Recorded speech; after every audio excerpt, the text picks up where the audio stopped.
All right, everybody, we are back here on the Baco Motorsports Power Hour. Griffith, Mike Griffith over there. Spit that out. I know. All right, Stephen Blakesley is now joining us, and Thanks for having us. Now, for us at the Bakersfield Californian, we're going to probably butcher this poor guy's name. I apologize, but this is Cole Adamo. There you go. Right, You got who it. is the nephew of one of our photographers, Felix Adamo. Whatever. So we pronounce it tomato. tomato. it works. Yeah, it works out pretty well. And so Cole's with us. He races at Kern County Raceway Park, and it's good to have you here for the first time. And Thanks for Stephen, having what are me. we gonna look at first? I got some pictures I can show off. What do we? Well, Cole races in our NASCAR Sicko lubricant late models, and this weekend we are going to have his cars, and then also these SRL S2 Tour Series cars will be here with Brandon Weaver, one of our Bakersfield drivers, and Daryl Scoggins, who has our track record in the S2 class. So kind of the step below what Cole does, and then Chris Morrison, a Bakersfield racer in that black gold 99. Okay. And they like to race up. hard. Right. Yeah, that's one of our female drivers, Nastasia Dodd, who will be here this weekend out of Fresno. Right. And moving on here, we got the Citgo lubricants late models this weekend. Jack FM with a sponsor on May 17th, and then Memorial Day weekend, you got the huge race. We got this thing, right? Yep, the Armed Forces 150 back-to-back weekends for guys like Cole in the Citgo class. They run this week and as the undercard for that Armed Forces race, and we'll have the Can-Am Pro Series West here. Right. And we have highlights to show off. We do. Let's show the highlights. Let's roll those highlights. There we go. Roll that beautiful beam footage. There you go. All right, so it's busy night this weekend at Kern County Raceway Park with our junior and senior mini dwarfs, and we had another first-time winner. We're still, we're only in our second season, and it seems like every time we have a race night, we get some first-time winners, and in this case, it'll be that female in the black number 19 of Bailey Thompson out of Taft. The young lady kind of scooted by the leader, Kate McClenny there.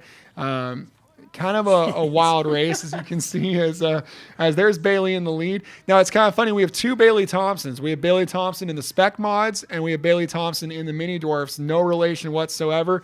And Bailey, you see how small she is, smaller than the car. Mini stock racing has been very interesting this year, as the 41, our points leader, the Mad Dog Randy Smith, has been kind of going up against a different character every week. And this week, that character was the 51 of Mr. Hollywood racing Vernon. And there they are side by side racing on our quarter-mile track. But Vernon was in his own zip code, and Mr. Hollywood getting the best of the Mad Dog in the mini stock class with the fist out the window. And it was breezy out there. This is going to be an awesome class. Our first race for the Super Stocks.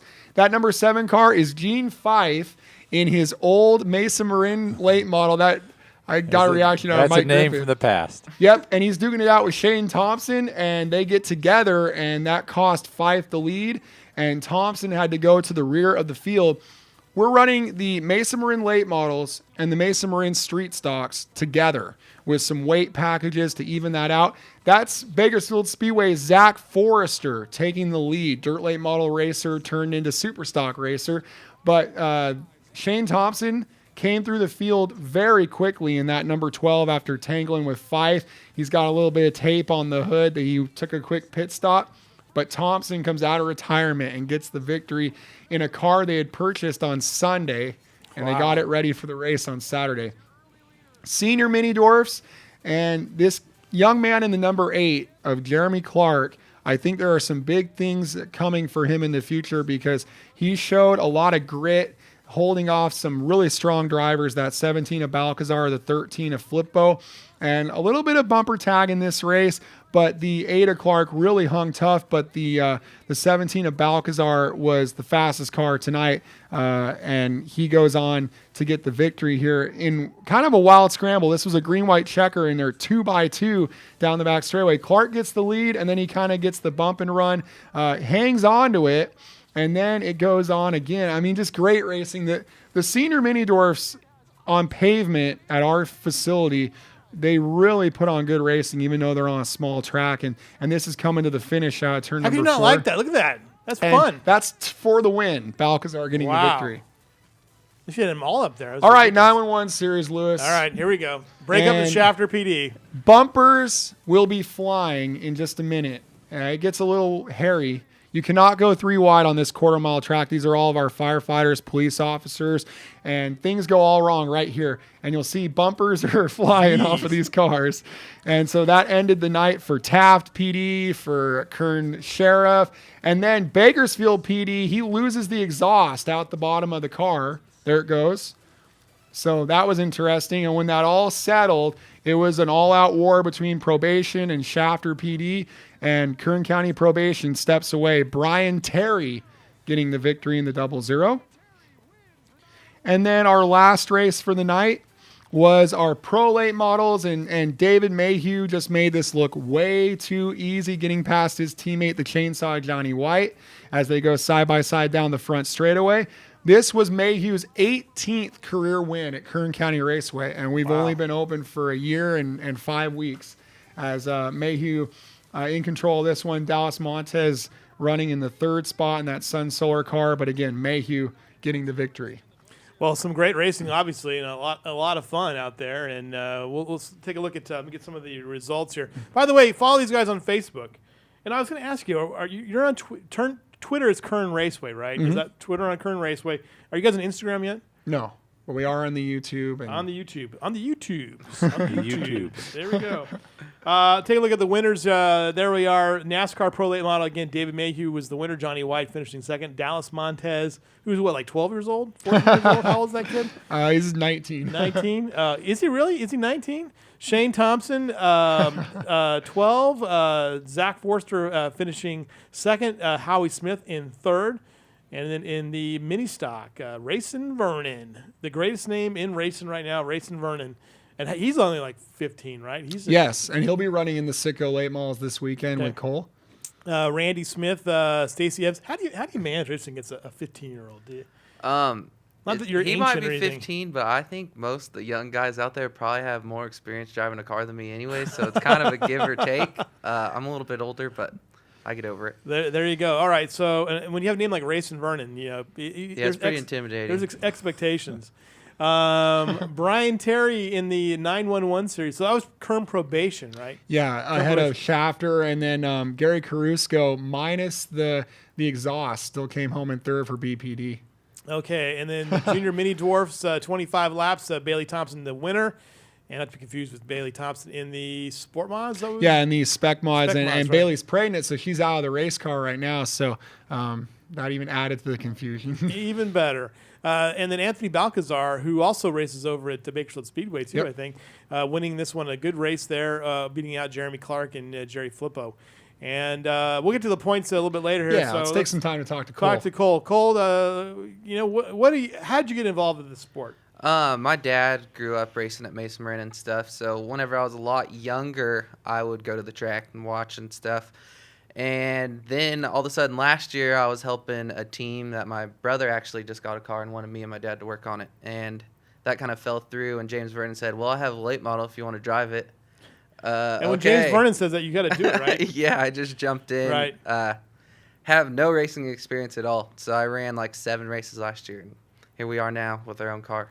But now your family, though, has deep roots, obviously, in racing, and your dad, as you said, mentioned, heavily involved in this too. So this feels natural and feels right, though, right? I mean, Yeah, I've never been like a sports person, anyways. I grew up racing motorcycles, Right. and then took that off for a little bit, and now I was always at the track, anyways. So it's kind of second nature to me.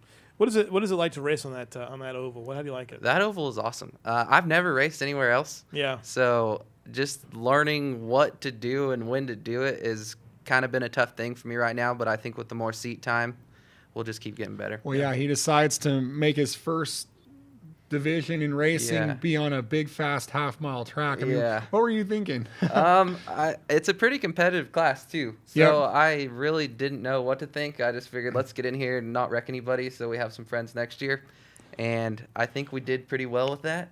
So here we are now. How satisfying was that for you to come out opening night this year, only your 7th night or so in the car, and to get a pair of top 5 finishes? Yeah. That had to be awesome for you. Yeah, that was pretty awesome actually. Last year we had some tough luck. The top 4 guys were really fast, and now we're getting top 5s, so I mean I can't complain.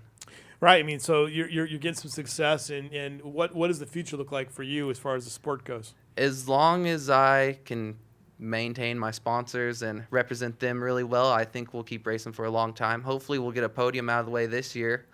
It's not for sure those top 3 guys are really fast, but I think we're going to be able to do it. All right.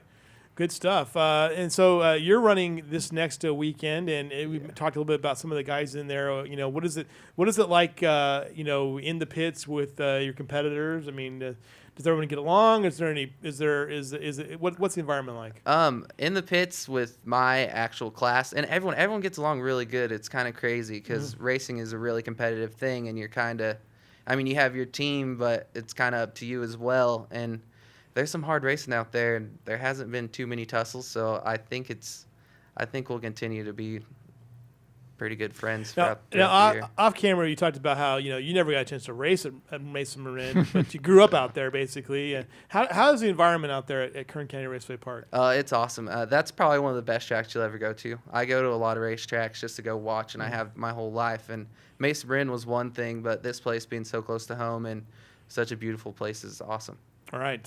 Well, good. What else is going on with you guys out there at Kern County Raceway Park, Stephen? Well, one of the cool things with Cole is he's kind of fallen into that pack, kind of the second pack. Yeah. And what's cool is the guy you're racing a lot this year is Buddy Shepard, who also has a great racing background. Yeah. I mean, how do you go back with the Shepard family at all? My dad used to race with the Shepard family all the time, so I kind of knew who he was. And then whenever I raced motorcycles, Buddy was kind of getting into quads. He was probably like 7 years old. So I got hurt real bad one year, and they sent me cookies and stuff. So I guess we're cool. Yeah, so we've got a Vernon, an Adamo, and a Shepard all running late models this year, and also a Wilson. It's just been really exciting. I know probably for you, Mike, just to see all these Mesa Marin names coming out. Yeah, second generation, but it's pretty cool. It's because Dick Shepard and Frank Adamo raced a lot on the dirt and on asphalt, and so now you're seeing their kids racing, so it's pretty special. All right, well, great stuff. Don't miss this stuff. Get out there, support these tracks, and go watch this racing. Go watch Cole beat this 15-year-old kid racing Vernon, and we'll hope we'll have him on again, and we'll clarify the whole name thing. We'll bring Felix. We'll bring Felix in here. That'll never end. I am the boss. I will find out what's going on here. All right, we got to get going, guys. Thanks for joining us here on the Baco Motorsports Power Hour. You can catch all these things on demand on YouTube and on the different track sites as well. See you guys next week on the Baco Motorsports Power Hour, brought to you by Budweiser.